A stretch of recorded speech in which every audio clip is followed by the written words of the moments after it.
Hanya karena tersinggung, petugas damkar membunyikan rem angin dan memainkan gas.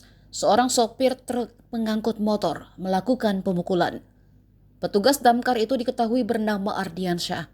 Sedangkan pelaku adalah Rudi, warga Kelurahan Adot Tongeng, Kecamatan Turikale, Kabupaten Maros. Akibat kejadian itu, korban melaporkan tindakan pemukulan yang dialaminya ke Polres Maros. Korban Ardiansyah menjelaskan kejadian ini bermula ketika dia dan rekannya selesai menangani insiden kebakaran di Jalan Nurdin Sanrima Maros dan hendak pulang ke markas. Di kawasan Patung Kuda Maros, mobil korban berdampingan dengan mobil pelaku saat lampu merah. Korban saat itu mengaku ingin cepat-cepat kembali ke markas karena sesuai standar operasi prosedur untuk bersiaga. Ditakutkan akan ada kejadian kebakaran di lokasi lain.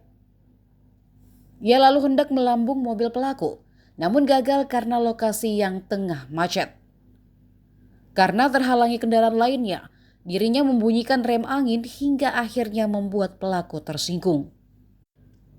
Setelah kejadian itu, Ardiansyah menyebut bahwa pelaku kemudian terus mengikuti dan memepet mobil damkar yang dikendarainya hingga dekat sebuah bengkel dan melewati area SPBU Butatawa.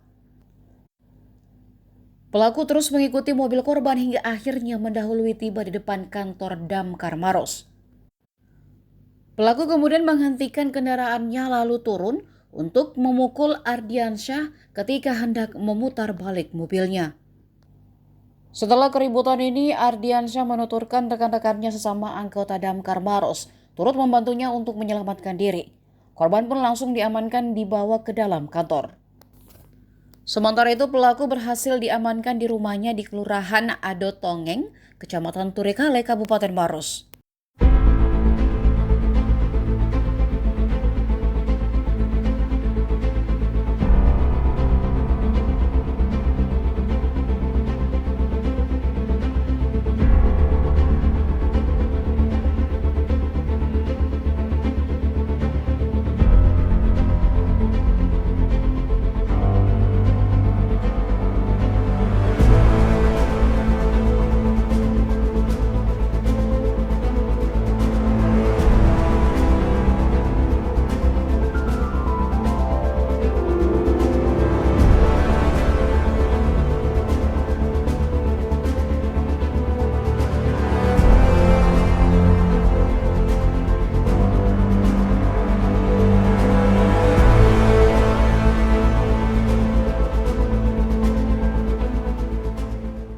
Download Tribun X sekarang, menghadirkan lokal menjadi Indonesia.